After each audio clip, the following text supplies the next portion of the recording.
तो ABVP actually है क्या? मैं बच्चों को एक पता चले कि ये संगठन है क्या एक तरह से। देखिए, विद्यार्थी परिषद केवल एक संगठन नहीं है। अच्छा। विद्यार्थी परिषद एक राष्ट्रीय छात्र आंदोलन है। ठीक है। जो 1949 से आजादी के तुरंत बाद इस बात को सोचते हुए कि आने वाले भारत में युवाओं की क्या भूमिका रहने वाली है, अच्छा, इसको लेकर ये संगठन बना।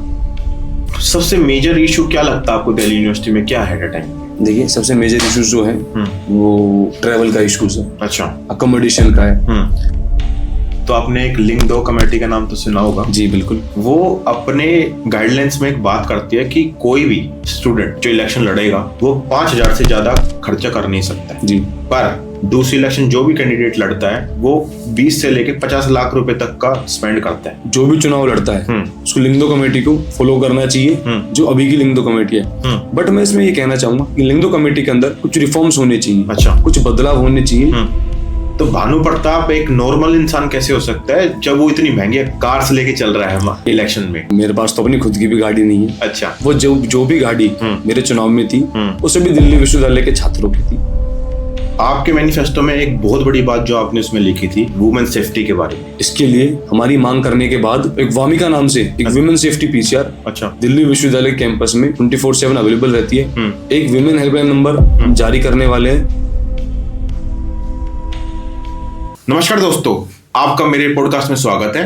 और जैसा कि आपको पता है कि हम सारे पॉडकास्ट स्टूडेंट सेंटरिंग करते हैं, तो इसी क्रम में आज हम बात करने वाले हैं दिल्ली यूनिवर्सिटी स्टूडेंट यूनियन के इलेक्शन के बारे में। और इसके लिए आज हमारे साथ है भानु प्रताप सिंह, जो इस साल दिल्ली यूनिवर्सिटी के वाइस प्रेसिडेंट बने हैं और सबसे ज्यादा 9,000 वोट्स के मार्जिन से जीत के आए हैं। तो मैं स्वागत करता हूं भानु प्रताप का। नमस्कार। तो भानु जी, मैं आपसे पहला जो मेरा क्वेश्चन ये होने वाला है कि मैंने सुना कि आपके फादर एक आर्मी बैकग्राउंड से आते हैं। जी। और एक आर्मी बैकग्राउंड से जो इंसान आता है वो काफी डिसिप्लिन्ड होता है और उनमें एक लीडरशिप क्वालिटी होती है। तो जो आपने इस साल इलेक्शन लड़ने का सोचा, तो मैं ये बोल सकता हूँ कि वो सारी क्वालिटीज आपको अंकल के थ्रू ही मिले? बिल्कुल ऐसा कह सकते हैं।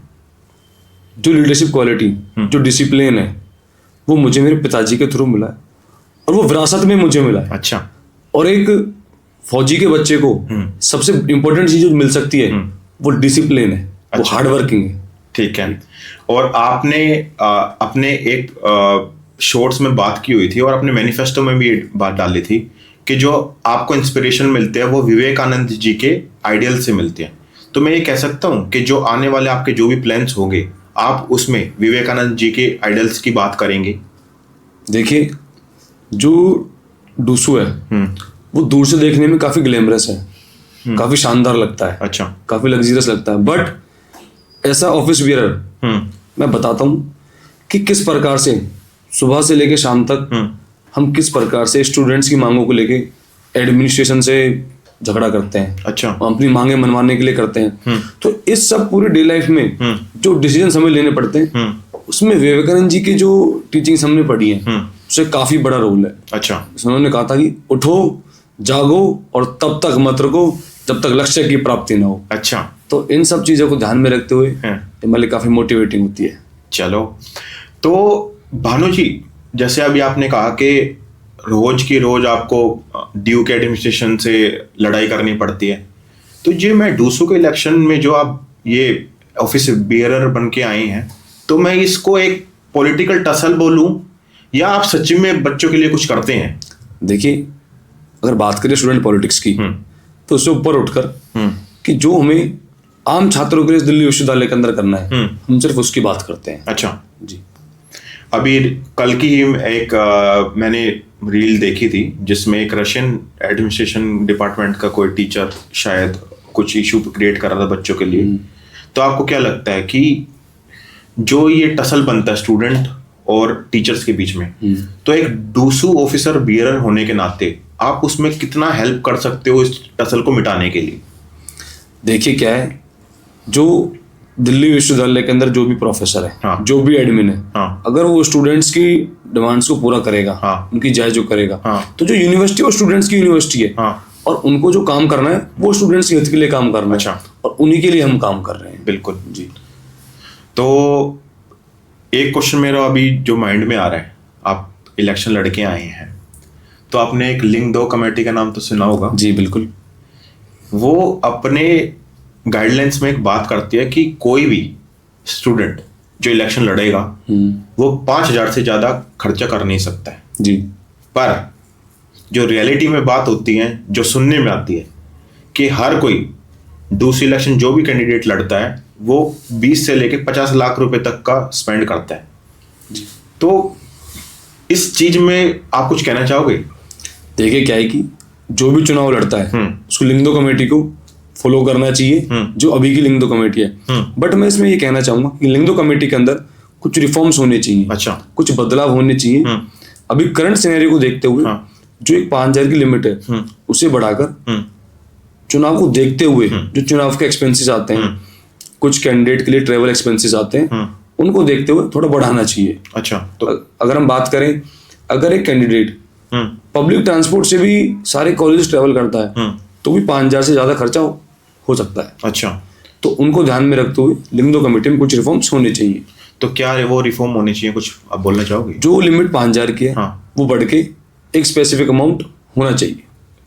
कितना होना चाहिए? लगभग 5,000 से जाके मतलब कुछ 50,000 तक वो अमाउंट 50,000 का होना चाहिए।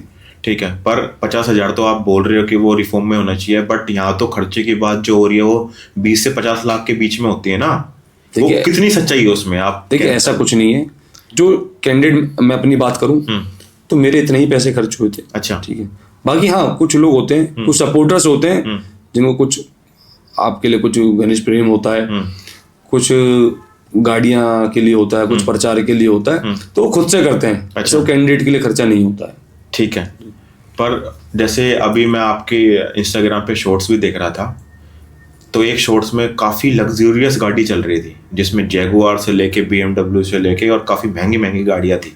ठीक है। तो ऐसा तो मेरे हिसाब से कोई बॉलीवुड सेलिब्रिटी के पास होती है। तो भानु प्रताप एक नॉर्मल इंसान कैसे हो सकता है जब वो इतनी महंगी कार्स लेके चल रहा है? देखिए इलेक्शन में मेरे पास तो अपनी खुद की भी गाड़ी नहीं है। अच्छा। वो जो भी गाड़ी मेरे चुनाव में थी वो सभी दिल्ली विश्वविद्यालय के छात्रों की थी। अच्छा। हमारे समर्थकों की थी जो उस चुनाव में हमारा समर्थन कर रहे थे। और जो चुनाव लड़ा है ये चुनाव दिल्ली विश्वविद्यालय के छात्रों ने चुनाव लड़ा है। अच्छा। तो ये सब मदद, ये सब समर्थन, ये सब प्यार उन दिल्ली विश्वविद्यालय के स्टूडेंट्स ने मुझे दिया है। अच्छा। तो ये तो बात हो गई आपकी इलेक्शन की। तो आपने अपने एक मैनिफेस्टो में लिखा हुआ था कि जब आप जीत के आएंगे तो आप दिल्ली यूनिवर्सिटी के स्टूडेंट के लिए मेट्रो पास की सुविधा का आप स्टार्ट करेंगे प्रोग्राम। तो इसको इम्प्लीमेंट करने के लिए आपने कुछ सोचा है भी? जी, हमारी काफी लंबे समय से एक मांग रही है कि DU के स्टूडेंट्स के लिए एक मेट्रो कंसेशन पास होना चाहिए। ठीक है। उसके लिए हम दिल्ली मेट्रो से भी टच में हैं, यूनिवर्सिटी एडमिनिस्ट्रेशन से भी हम बात कर रहे हैं, और किस प्रकार से वो स्टूडेंट्स के लिए अवेलेबल हो सकता है उसके लिए भी हम कर रहे हैं। अच्छा।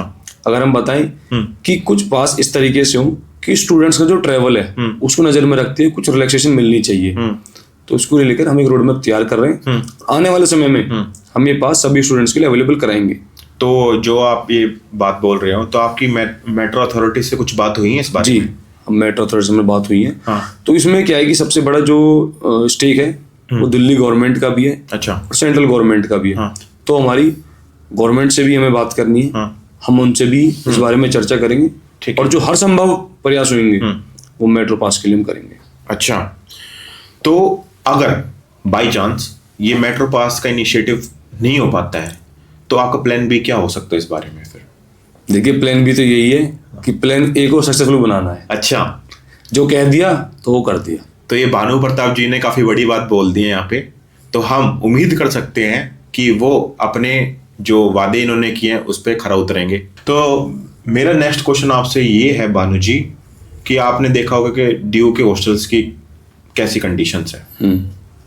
कई साल से वो हॉस्टल्स बनते आ रहे हैं बट आज तक वो पूरे हो नहीं पाए हैं।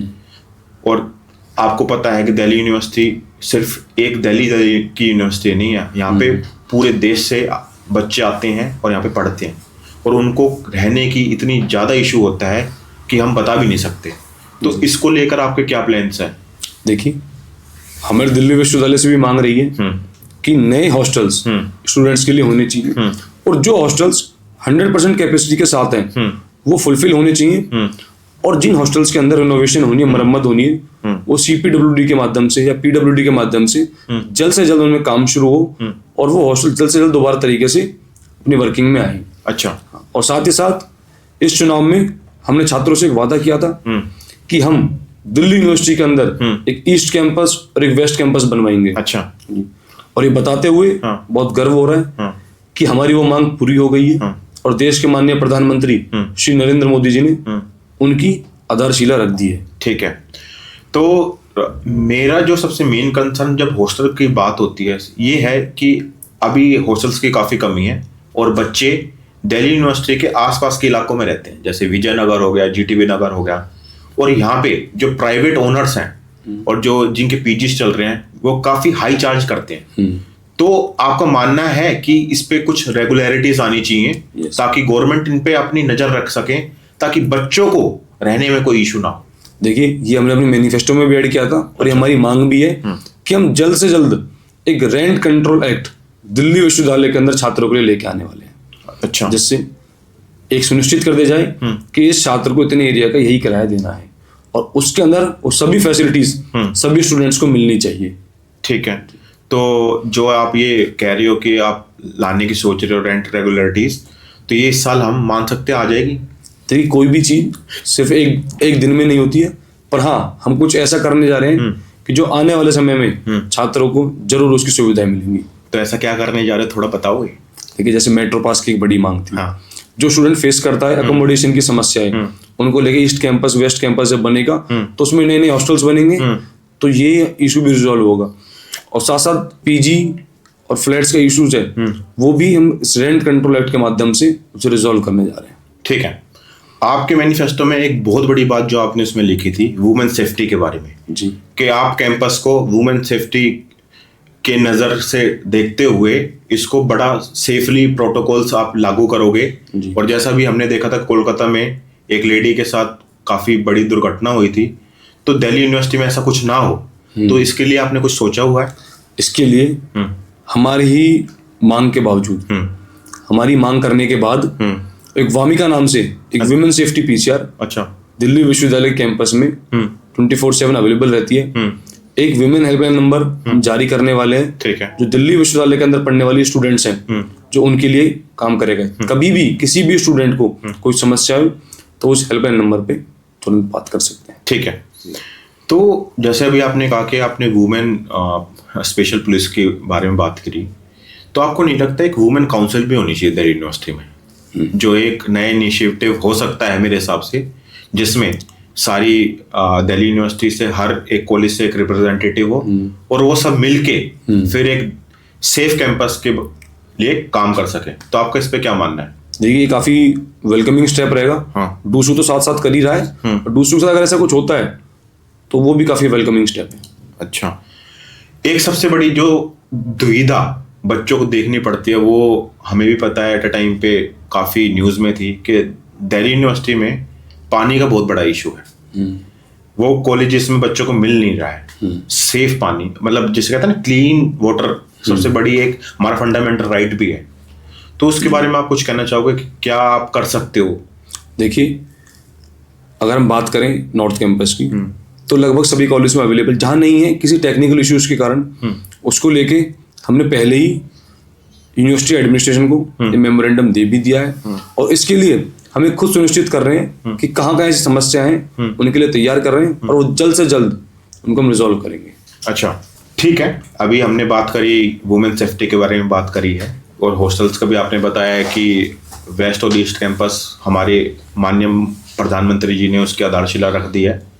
अब जो मैं चीज़ आपसे पूछना चाहूँगा, जो सबसे बड़ा इशू जो मेरे को लगता है कि वो बच्चों का है भी और आने वाले टाइम में भी रहेगा, वो है इंटर्नशिप का जी और प्लेसमेंट का जी। किसी भी कॉलेज में जब कोई बच्चा एडमिशन लेता है तो वही चाहता है कि मेरी प्लेसमेंट कॉलेज से ही हो जाए ताकि मेरे को अपनी डिग्री कंप्लीट करने के बाद कोई जॉब लेने में इशू ना हो। और हमें पता है कि दिल्ली यूनिवर्सिटी ऐसा कोई प्लेसमेंट दिलाती नहीं है।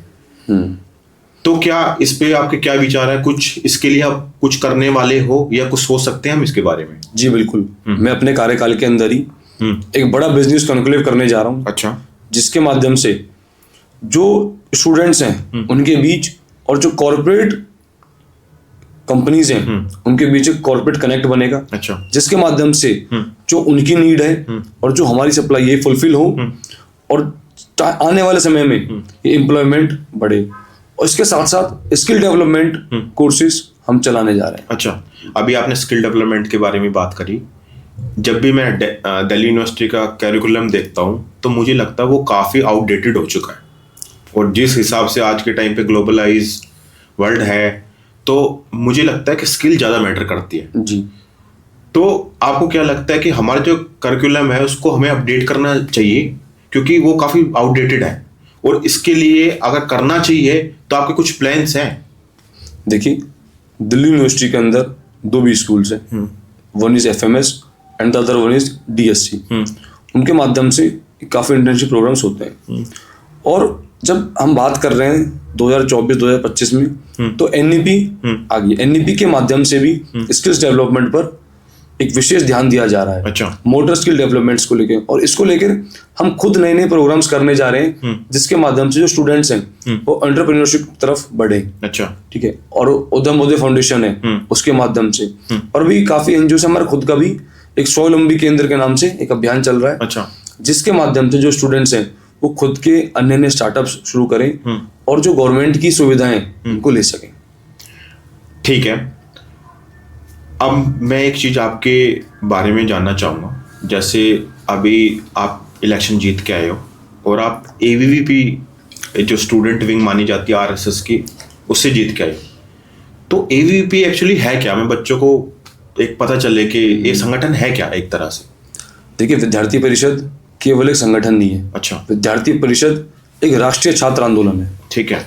जो 1949 से आजादी के तुरंत बाद इस बात को सोचते हुए कि आने वाले भारत में युवाओं की क्या भूमिका रहने वाली है, अच्छा, इसको लेकर ये संगठन बना और सन 1949 से लेकर आज तक छात्र हितों के लिए, राष्ट्र हितों के लिए कार्य कर रहा है और विश्व का सबसे बड़ा छात्र संगठन है।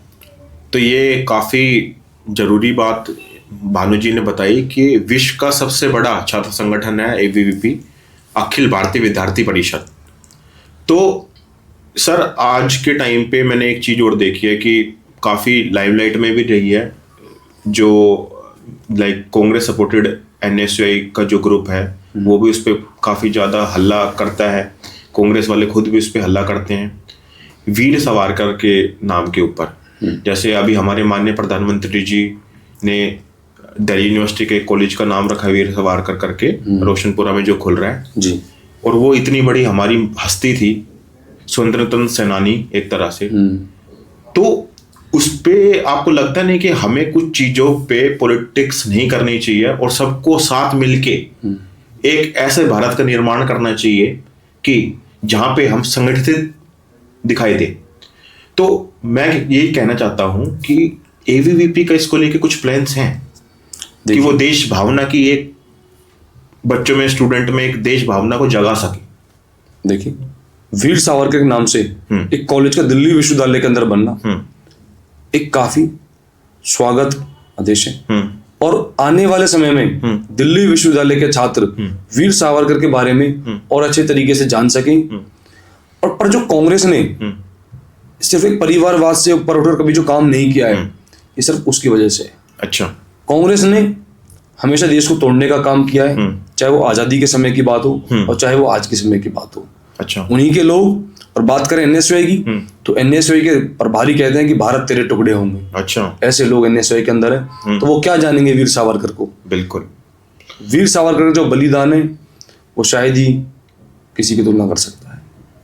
ये काफी इंस्पायरिंग बातें आपने बताई हैं, और ये तो हमने बात करी अभी जैसे कैंपसेस के बारे में काफी कुछ, तो थोड़ा सा डिटेल में चले इलेक्शन के बारे में। जी। जैसे अभी हमने देखा कि दिल्ली यूनिवर्सिटी का इलेक्शन काफ़ी, कहते हैं ना कि रंगमंच वाला रहता है, और मैंने ये भी सुना है कि खुलेआम बच्चों में अल्कोहल भी बांटी जाती हैं, पैसे भी दिए जाते हैं। तो इसमें कितनी सच्चाई है? ये ओपन सीक्रेट है एट अ टाइम पे? देखिए, अगर ऐसा कैंपस के अंदर होता है, जो भी कर रहे हैं वो दिल्ली विश्वविद्यालय के छात्रों के साथ, भारत के भविष्य के साथ खिलवाड़ कर रहे हैं। जो आज का छात्र है वो आज का युवा है और आज का नागरिक और आने वाले भारत का भविष्य है। पर कुछ लोग जो सिर्फ एक वोट का लालच देके छात्रों के साथ ऐसा करते हैं, वो सरासर गलत है। अच्छा। और हम चाहते हैं कि ये जो कल्चर अगर दिल्ली विश्वविद्यालय के अंदर अब भी चल रहा है, ये जल्द से जल्द बंद होना चाहिए।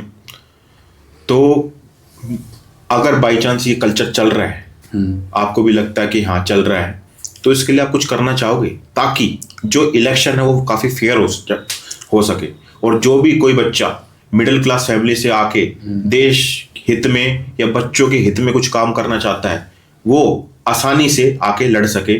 तो उस पर आपके कुछ विचार? देखिए, दिल्ली विश्वविद्यालय के छात्रों ने इस बार उन लोगों को जो मनी पावर, मसल पावर ऐसा इस्तेमाल करते थे, उनको इस कैंपस से बाहर भेजने का काम किया है।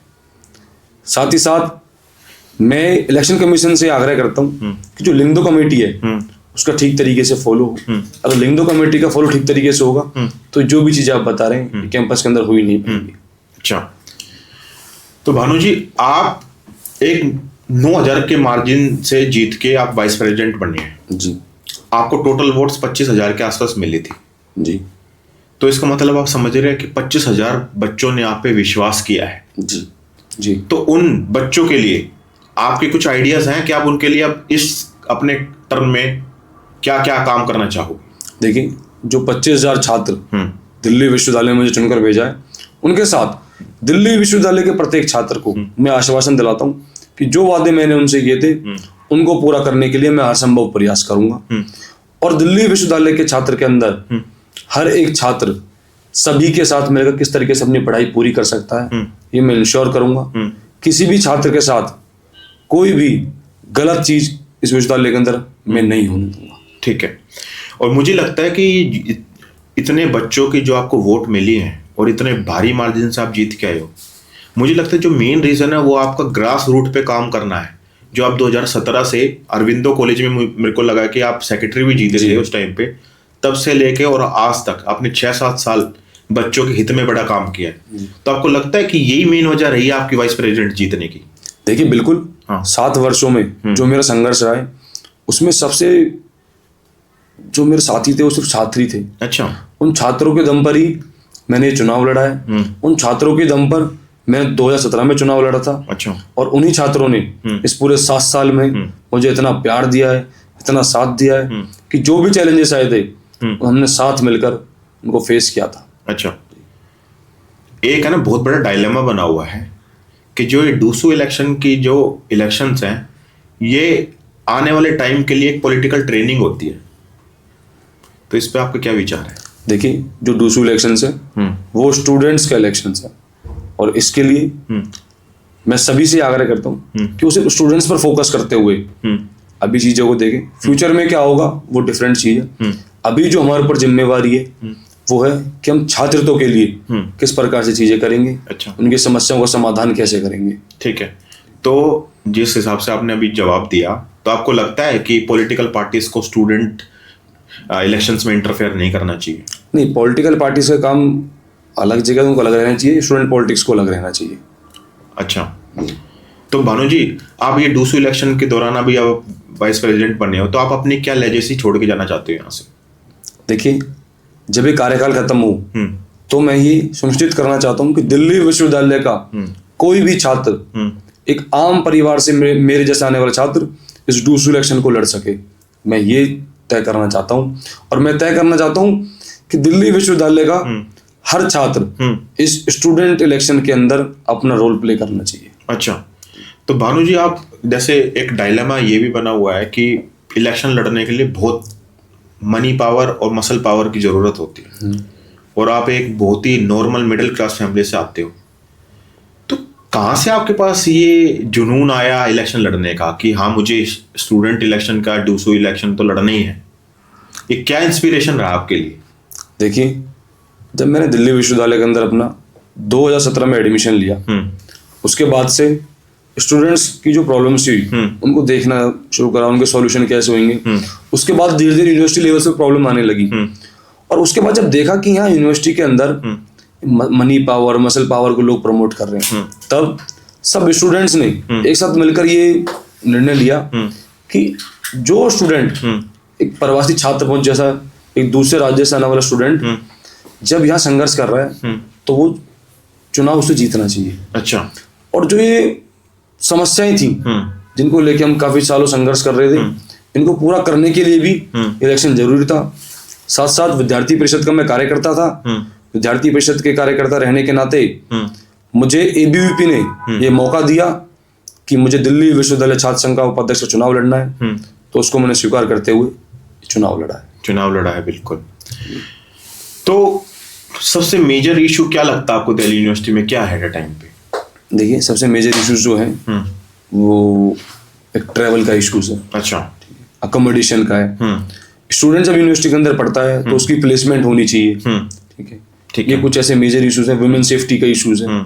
इन सब को लेकर हम काम, जिस पे हमने अभी अटेंड पे बात ही की है, जिस पे आपने बताया कि काफी कुछ इसके ऊपर आप करने जा रहे हो जी। एक जो मेरे मन में हमेशा रहती है कि दिल्ली यूनिवर्सिटी के इतने सारे कॉलेजेस होने के बावजूद यहाँ पे सीटें काफ़ी कम हैं और पूरे देश की उम्मीद दिल्ली यूनिवर्सिटी पर टिकी रहती है। तो आपको क्या नहीं लगता कि दिल्ली यूनिवर्सिटी में सीट्स को बढ़ाया जाए ताकि और बच्चों को अपॉर्चुनिटी मिल सके, वो दिल्ली में आके पढ़ सके?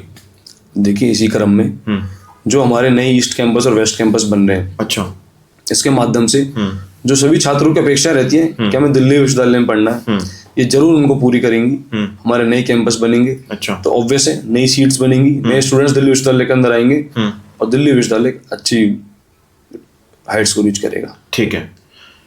एक चीज और, मैंने आपके बैकग्राउंड में देखा था कि आपने साइकोलॉजी में शायद आपने ग्रेजुएशन किया जी। Applied psychology. हाँ।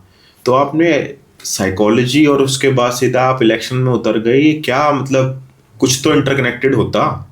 इंटरकनेक्टेड है। अच्छा। साइकोलॉजी के स्टूडेंट्स हैं। हाँ। और वो काफी अच्छे तरीके से जानते हैं कि किस प्रकार से एडमिनिस्ट्रेशन को डील करना है। अच्छा। किस तरीके से उनके साथ बातचीत करनी है। तो सभी छात्र, हर कोर्स का छात्र दिल्ली विश्वविद्यालय का चुनाव लड़ सकता है। अच्छा।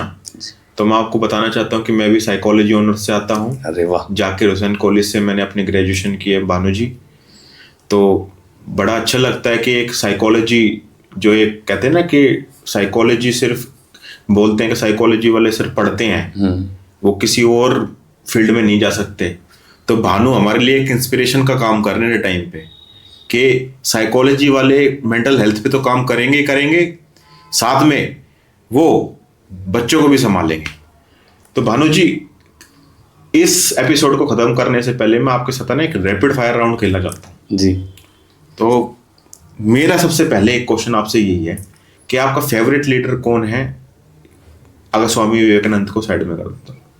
देखिए, अगर हम बात करें डेडिकेशन फॉर द नेशन, तो नरेंद्र मोदी जी। अच्छा। जो नेशन के लिए, अपने राष्ट्र के लिए ऐसी भावना रखते हैं कि वो निरंतर काम करते जा रहे हैं। अच्छा। बात करें नितिन गडकरी जी, जिनका विपक्ष भी विरोध नहीं कर पा रहा। बिल्कुल। ऐसे काम वो देश के अंदर कर रहे हैं। मेरा दूसरा क्वेश्चन है कि आप स्टूडेंट पॉलिटिक्स में कौन सी ऐसी चीज है जो आप बदलना चाहोगे? देखिए, स्टूडेंट पॉलिटिक्स के अंदर जो ए पॉलिटिकल स्टूडेंट्स हैं, जिनको स्टूडेंट पॉलिटिक्स से कोई फर्क नहीं पड़ता है, चाहे लेफ्ट आए, राइट आए, एबीवीपी, एनएसयू आए, मैं उन छात्रों की ये बदलना चाहता हूँ कि उनका रोल दिल्ली विश्वविद्यालय चुनाव में होना चाहिए। अच्छा जी। डीयू की बेस्ट कैंटीन? देखिए, डीयू ने भी बेस्ट कैंटीन देखी नहीं है। अच्छा। बट हाँ, दिल्ली विश्वविद्यालय के छात्रों के लिए कुछ सरप्राइज है। हाँ। हम एक बेस्ट कैंटीन दिल्ली विश्वविद्यालय के अंदर लाने जा रहे हैं। अच्छा, ठीक है। अगर आप स्टूडेंट पॉलिटिक्स में नहीं आते तो आपका प्लान बी क्या होता? आप किस फील्ड में जाते? देखिए, मेरा शुरू से मन था, मेरे पिताजी आर्मी में रहे हैं। अच्छा। तो मुझे भी एक जुनून था कि हाँ, मैं भी आर्मी में जाऊंगा, पर कुछ परिस्थितियां ऐसी नहीं रही, मैं यहाँ स्टूडेंट पॉलिटिक्स में आ गया। पर हाँ, विद्यार्थी परिषद में कार्यकर्ता रहते हुए मैंने देश की सेवा करने का जो मेरे अंदर जुनून था, राष्ट्र सेवा का, वो जरूर मैंने अनुभव किया है। ठीक है। एक ऐसी चीज जो आप अपने ओपोनेंट से सीखना चाहोगे? देखिए, ऐसा सीखने वाला तो यही है कि how can be so anyone so much over confident. अच्छा। कि वो 154 155 ईवीएम में ही हार गई। हाँ। उसके बाद भी इतना ओवर कॉन्फिडेंट। तो ये ठीक है। तो भानु जी, इसको खत्म करने से पहले एक लास्ट क्वेश्चन में जो पूछना भूल गया आपसे, आगे कोई प्लान है पॉलिटिक्स में? देखिए अभी तो मैं प्रेजेंट की सोच कर चल रहा हूँ। अच्छा। जो दिल्ली विश्वविद्यालय के छात्रों ने जिम्मेवारी दी है इसको कैसे पूरा करूं, उसके बाद आने वाले समय में जो जिम्मेवारी मिलेगी उसके लिए तैयार है। तो भानु जी, काफ़ी आपके साथ डिटेल्ड में ये पॉडकास्ट रहा है। तो जैसा कि आपने देखा कि भानु ने काफ़ी कुछ बताया है कि दिल्ली यूनिवर्सिटी में इनके प्लान्स क्या हैं, वुमेन सेफ्टी पे ये बात करने जा रहे हैं, कैंटीन पे ये काम करने जा रहे हैं, हॉस्टल की जो भी इनकी दुविधा हो रही है बच्चों को उस पर भी ये काम करने वाले हैं। तो काफ़ी डिटेल में भानु जी ने हमें बताया है। बाकी कुछ सरप्राइजेस ये प्लान कर रहे हैं स्टूडेंट्स के लिए, और मैं आपका धन्यवाद करना चाहूँगा भानु जी, आप हमारे पॉडकास्ट में आए और बच्चों के लिए एक मार्गदर्शन का काम किया। और सबसे बड़ा मार्गदर्शन जो आपने दिया वो दिया हमारे साइकोलॉजी के बच्चों को, कि आप बस क्लास में बैठे मत रहिए, अलग अलग फील्ड्स में भी चाहिए। जैसे भानु जी ने किया, साइकोलॉजी ऑनर्स करने के बाद सीधा पॉलिटिक्स में छलांग मार दी। तो आज का पॉडकास्ट मैं यही समाप्त करना चाहूँगा। Thank you so much.